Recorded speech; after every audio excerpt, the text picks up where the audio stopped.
Please like the video and share your thoughts in the comments. Your feedback helps make the content better.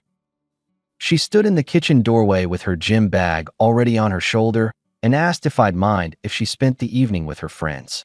No lead up, no small talk, just that. I looked up from the cutting board where I was chopping onions for chili and gave the easy answer a husband gives when he thinks he's being supportive. Go enjoy yourself, I told her. You've been carrying a lot. I'll be glad if you actually relax. She stepped forward, hugged me like I was a polite stranger, and slid out. The front door clicked, and I remember thinking I'd finally done something right. If I'd known where it was headed, I would have shut the door myself and kept the key. The first week after that, it looked harmless. She came home late, but not too late.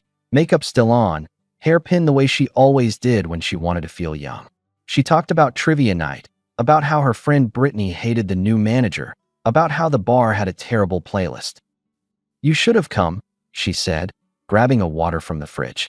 I'm happy you went, I told her. You need your time. She kissed the air near my cheek. I do. 2 nights later, it was another girls' evening. Then again on Sunday. I didn't take notes. I'm not 12. I just noticed the quiet kept getting heavier and the couch felt wider.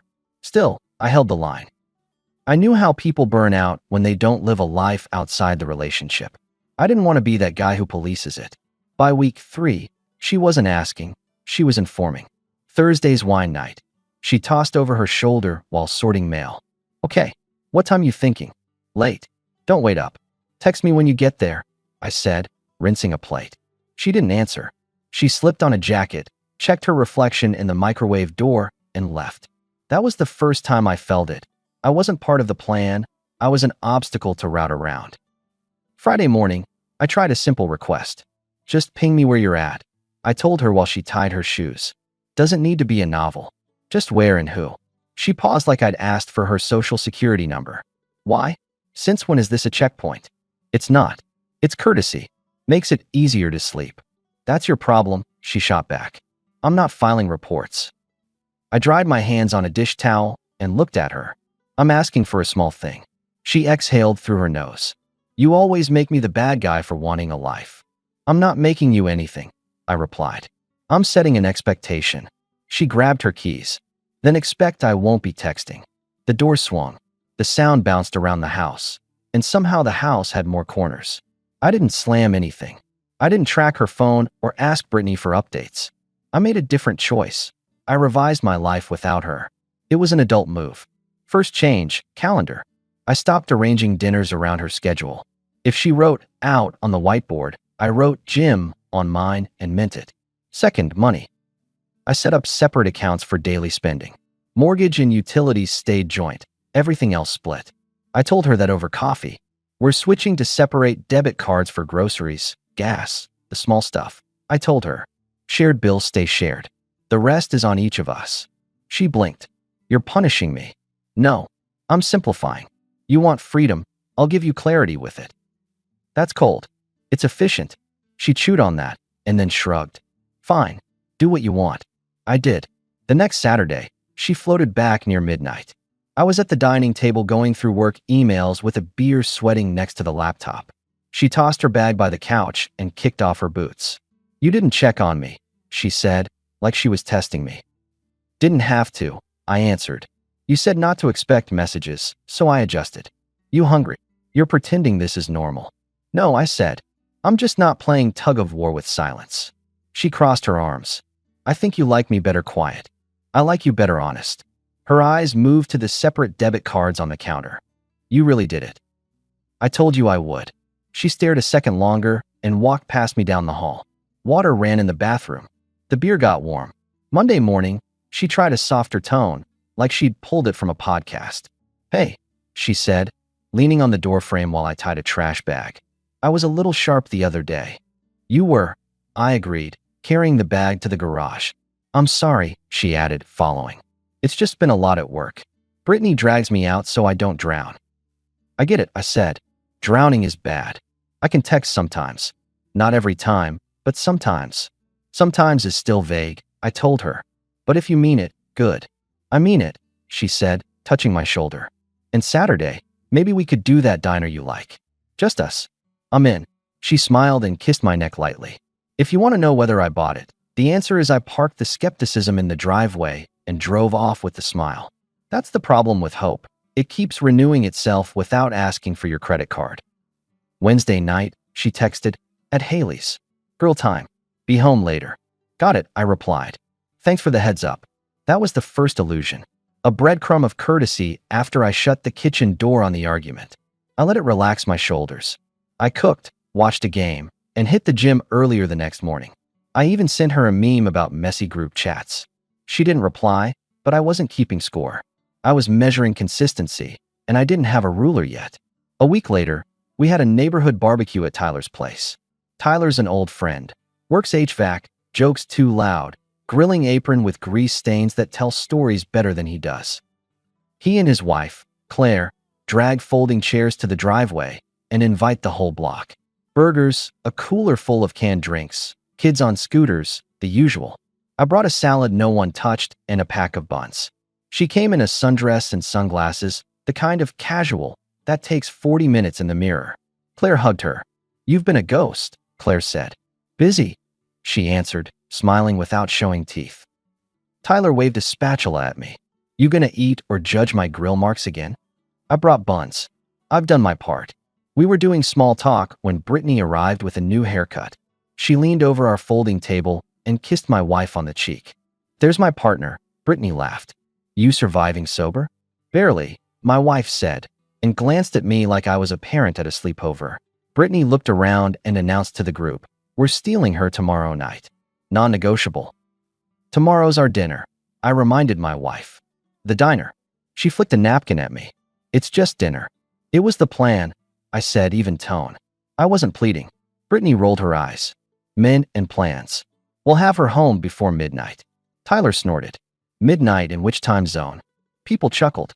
It wasn't cruel, just easy neighborhood humor, but I watched my wife drop a smirk like a quarter into the jar. "I might be later," she told me. "We'll see." I set my drink down. Coolers clinked. The kids had a crash on the sidewalk and started arguing about whose scooter lane was whose. Claire asked if anyone wanted more chips. Normal, noisy life. I took a breath and did what I should have done weeks earlier, set a boundary with witnesses. "Quick note," I said to my wife, but loud enough that the table could hear. "If you're out late, dinner's off, and I won't be rescheduling this week." I'm not a standby. The folding chairs shifted. Tyler gave me a quick glance. Claire kept pouring lemonade and pretended to focus on the cup. My wife's sunglasses came off. "You're embarrassing me." "Just making sure the calendar hears me," I answered. "I'm flexible, not invisible." Brittany scoffed. "Wow, possessive much." "Actually, independent," I told her and turned to Claire. "Claire, you and Tyler free Sunday morning? I'll bring over those shelves I promised." Sure," Claire said. "Yeah, great." My wife pressed her lips together. "We'll talk later." "I'm busy Sunday," I said. "Talk now if you want." She leaned in, voice low. "You really want to do this here?"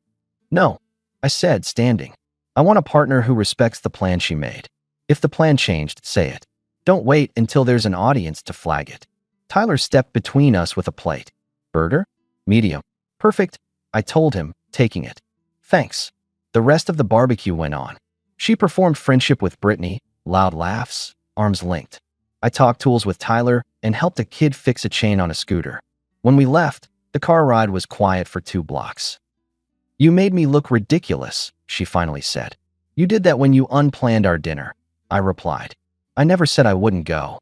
You said, we'll see to a plan we already made. That's a no dressed up as a maybe." She shook her head. "You're controlling." "I'm specific," I said. "And starting now, I'm done holding times open on a promise. If you want to see me, put it on your schedule and stick to it. Otherwise, I'll fill mine." She stared out the window. "I hate this version of you."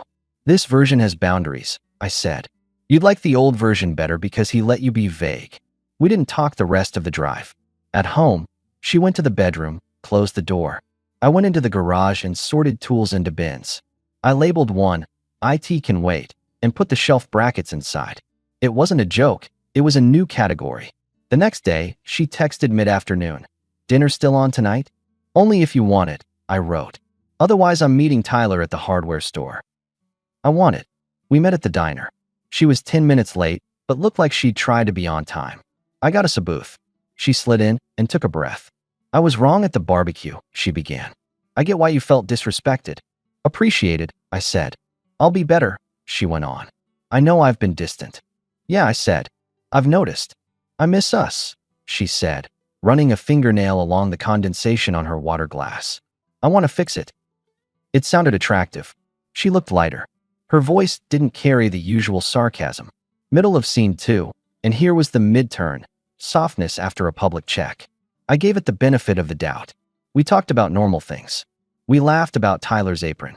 She asked about my week at work and actually listened or played it well. When the check came, we split it without a word, both using our separate cards like adults. On the way out, she took my hand. I didn't pull away. That weekend, she did stay home more. We cooked together once. She put her phone face up on the counter like it was innocent. I let my guard drop an inch. Then, Wednesday night, she mentioned drinks with the girls. She texted once, at Brittany's, watching a movie. I replied with a thumbs up and finished my workout. At 2 a.m., the house was quiet and the dog stared at the door. At 3, my phone buzzed. Crashing at Haley's, the screen lit. Too late to drive. Love you. I considered calling. I didn't. I went to bed, slept 4 hours, woke up and made coffee. She came in at 8, showered, and pretended her voice wasn't raw. Morning, she offered. Morning. Don't start, she warned, reaching for a towel. I didn't say anything. I know your look. The one that notices patterns? I asked. Yeah, I can't switch that off. You want me chained to the couch? I want straight lines, I answered. If you're going to stay out, you tell me earlier than 2 a.m. crashing at Haley's is something teenagers text their parents. You can do better. She pulled on a sweater. You are exhausting. There's a solution for that, I said. Clarity. It saves energy. She grabbed her bag and left. Work that day was loud with drills and deadlines, and I welcomed all of it. I got home at 6 and found she'd bought flowers and set them on the table. She came out from the bedroom in leggings, hair tied back. Truce, she asked. For what? We keep failing at this, she said. How about we reset? Start over tonight. No blame. Okay, I said. Start over how? Pizza, she smiled. The simple fix to married life. Make it a salad, and you're on. She laughed. We ate. She asked about next month's family reunion and whether I wanted to go. She put her hand on my leg under the table and squeezed. It felt like we were rebuilding. That was the second illusion, excessive warmth after she felt me pull away. It worked for an evening. I'm not going to lie. 2 days later, Friday, she texted at 6 p.m., stopping by Brittany's for an hour before I come home. Thanks for the heads up, I wrote. I dropped by Tyler's to help with the shelves. We finished, cracked 2 beers, and sat on the tailgate. You two okay? Tyler asked. We're rewriting the terms, I told him. That sounds like a workshop. It's a workshop with a difficult co-host. He smirked. You still love her? I'm trying to respect myself, I said. That's the primary job. Fair. I got home at 9. The living room was dark. I watched a late game, put the empty bottle in the recycling, and went to bed alone. At 1 a.m., the mattress dipped.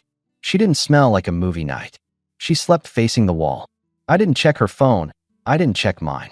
I stared at the ceiling and counted ceiling fan rotations. Saturday morning, I made eggs. She came out in yesterday's jeans. Hey, she said carefully. Brunch with my cousin. Back by 2. Make it 3, I answered. I'm heading to the shop at 2. She looked relieved, like I'd passed a test by not challenging. Okay. At 3:15 she texted, running late. Traffic. Be home by 5. At 6:40, cousin drama. I might just stay over at her place. She needs me. I looked at that text for a while. Then I put the phone down, made a list for the hardware store, and changed the sheets.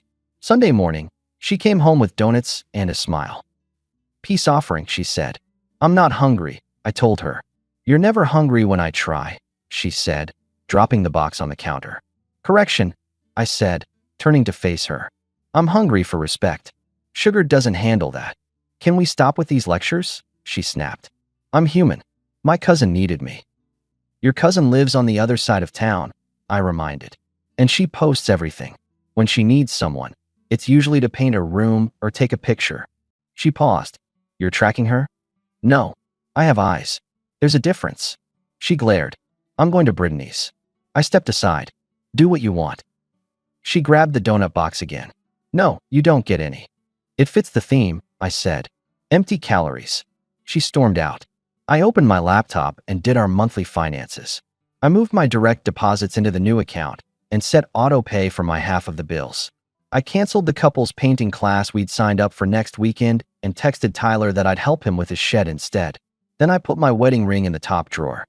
Not as a statement to her, as a statement to me. A few nights later, we sat opposite each other at the small kitchen table, eating separately from different reheated leftovers. She scrolled her phone, the screen lighting her face in that ghostly blue that makes anyone look far away even if they're 2 feet from you. Are we going to talk? She asked, eyes still on the screen. About what? This gloom you insist on living in. I tried talking, I replied. You called it a checkpoint. I apologized. You gave me flowers, I corrected. There's a difference. She finally looked up. You've changed. I woke up, I said. That's all. Meaning what? Meaning I'm done carrying both sides of the marriage. She laughed without humor. So we live like roommates now.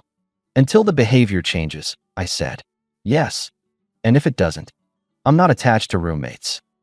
She stared. Is that a threat? No. It's a timeline. She shut her laptop. You're dramatic. Then I'll be concise, I said, standing. I'm at Tyler's Thursday night. I'll be late. Don't wait up. She scoffed. Fine. Thursday came. I was at Tyler's garage, the foreign territory where men talk about simple tasks because the complicated ones live at home. We cut lumber. We joked about uneven rails. Claire came out with lemonade and gave me a look only other people and couples get. The you okay? Look. I nodded. Tyler and I hammered in companionable silence. Halfway through, my phone buzzed. A message from my wife, stuck at work. Don't worry. I put the phone face down and kept working. At 9, another, might crash at my sister's. She's been missing me. I didn't respond. Tyler asked if I needed his spare room. I laughed and said no. At 10:45, sitting on Tyler's truck bed after we finished the rail, my phone buzzed again. I'll stay with my sister tonight. She's lonely. Don't wait up. I read it twice, felt the pieces align, not because of the sentence itself, but because of how the whole month had been tuned to that frequency. I didn't type back. I drove home, washed the sawdust off my hands, and sat on the edge of our bed, the one where we now slept apart in spirit even when we were on the same mattress. I opened a social app to scroll noise. The second post on my feed was from her sister. A family photo in a park. The caption, Denver weekend with my crew. The date stamp was 2 hours old. I looked at the photo, her sister with her husband and their 2 kids, all in jackets because Denver runs cooler. A map sticker under the post. Location tag, Cheeseman Park. I stared at it long enough to make sure I wasn't inventing it. Then I took a breath like I was about to dive into cold water, and the cold water was the truth I'd been skirting.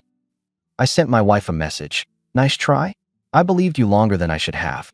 But your sister just posted from Denver. Then I stood, opened the closet, and pulled a duffel bag off the top shelf. Socks, jeans, 2 work shirts, toiletries, toothbrush. I took the ring out of the drawer, looked at it, and dropped it into the duffel to keep it from shining in an empty house.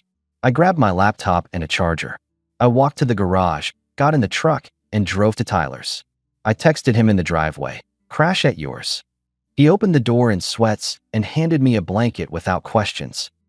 20 minutes later, my phone started ringing. Her name on the screen. I watched it go to voicemail. It rang again. And again. It buzzed with messages. Where are you? Why did you send that message? Can we talk? I'm at my sister's. Stop being paranoid. I plugged the phone into the charger on Tyler's counter and left it there. I slept on the sofa with the kind of sleep you get after a long drive. The sleep that's tired but alert. At 7 I woke, took a shower, and put on clean clothes. The phone had a dozen missed calls and a few paragraphs of accusations about abandonment and immaturity, followed by a few lines that sounded like half apologies written in a panic. I didn't reply. I drove to work. At lunch, I walked into the small law office that handles paperwork for half the town's separations and filled out forms.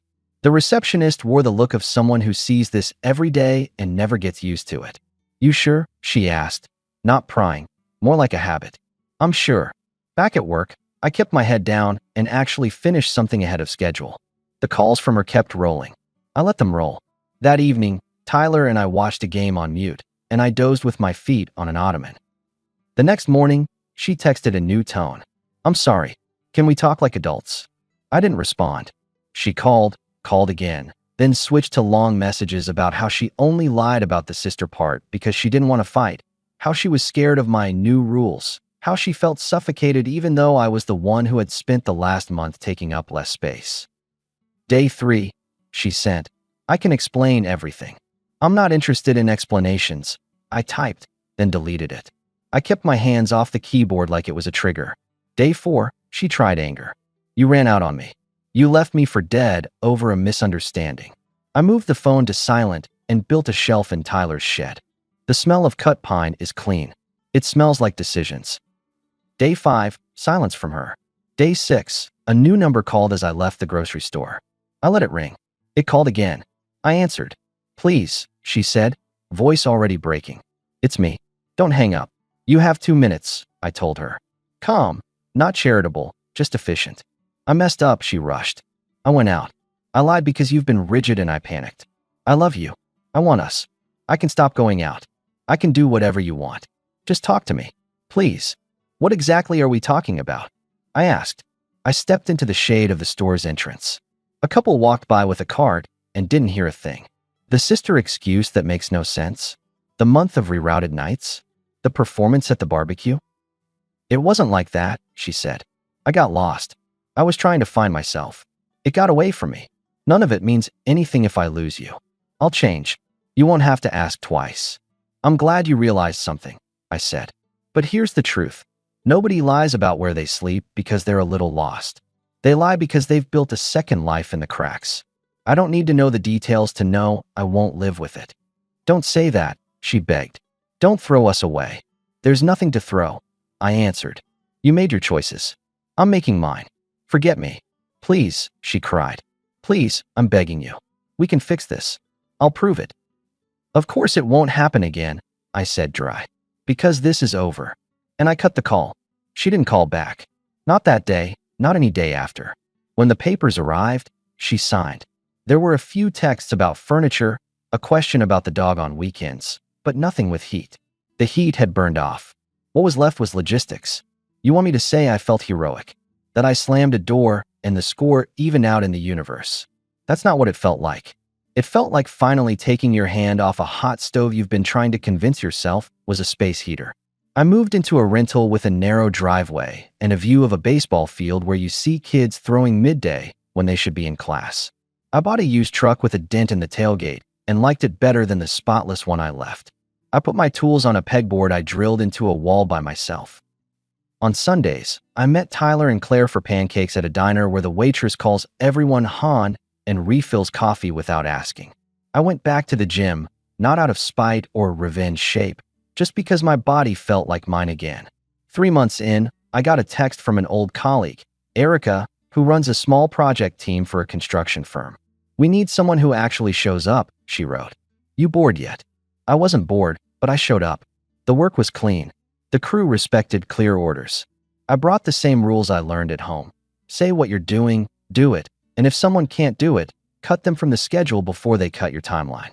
Productivity went up. Erica noticed. "You're annoyingly calm," she said, handing me a clipboard. "That's what happens when you choose your stress," I answered. On a Thursday evening, I met her and a couple team members for a drink at a hole-in-the-wall after a long day. We talked timelines and budgets. She laughed at something and touched my forearm mid-story, absent, natural. Nothing forced. It didn't feel like performance. It felt like a person. "You're the only one who turned in your timesheets on time," she told me. "It's a low bar," I said. She smirked. "The bar is where people keep tripping. You step over it." We started running on the same projects more often. She's direct in the way that actually works. You don't wonder what she meant 3 hours later. When she asked if I wanted to join her and some friends to hike on a Saturday, she texted the time, the trailhead, and a photo of the map. "No, we'll see." It felt like oxygen. After a month of casual hikes and coffee that didn't carry any weight, I took her to a minor league game, and we ate bad nachos without pretending we were at a 5-star restaurant. She fell asleep in the truck on the way home, seat reclined, safe without asking for safety. People ask if I ever heard about my ex again. News travels. Brittany started posting inspirational quotes that don't inspire. Claire mentioned once that she saw my ex at a neighborhood yard sale, haggling over a lamp like it held a missing part of herself. I didn't ask for details. It's not my story anymore. What I know is this. Boundaries saved my respect when affection could not. I didn't scream. I didn't stalk. I didn't make a spectacle. I separated the bills, set the calendar, put up the public line, and when the lie tripped over itself, I walked. That's not clean for the movies, but it's clean for life. The house she wanted to keep as a stage turned into a regular building with utilities. The comfort she tried to keep in the shadows left with the man who paid for it, me. The last time I drove past our old street, Tyler was out front with a ladder. I pulled over. "You good?" he asked from the rungs. "Better than good," I said. "I'm busy." He grinned. "You look lighter." "I chose my stress," I said again. He climbed down. "Claire says your new boss likes you." "She likes finished projects," I answered. "It's a good romance." He laughed. "Come by Sunday. We're doing ribs. I'll bring real food this time." "Don't you dare," he warned. "Buns only. You know the rules." I pulled away from the curb, and the street receded in the rear view like a place I used to commute to and forgot the exit for. In the front seat, a clipboard with a list of tasks for Monday. In the passenger footwell, a baseball cap Erica forgot in my truck after the game. On the phone, no missed calls. The silence wasn't empty anymore. It was my own. There's no soundtrack in real life when you close a door. Just the click and the air adjusting to a new pressure. I didn't win anything exotic. I got back my mornings, my sleep, my focus. That's more than enough. And if you're waiting for a last message from her, some flourish, there isn't one. The final line was mine, on that call outside the grocery store, and it stayed final. She never dialed again.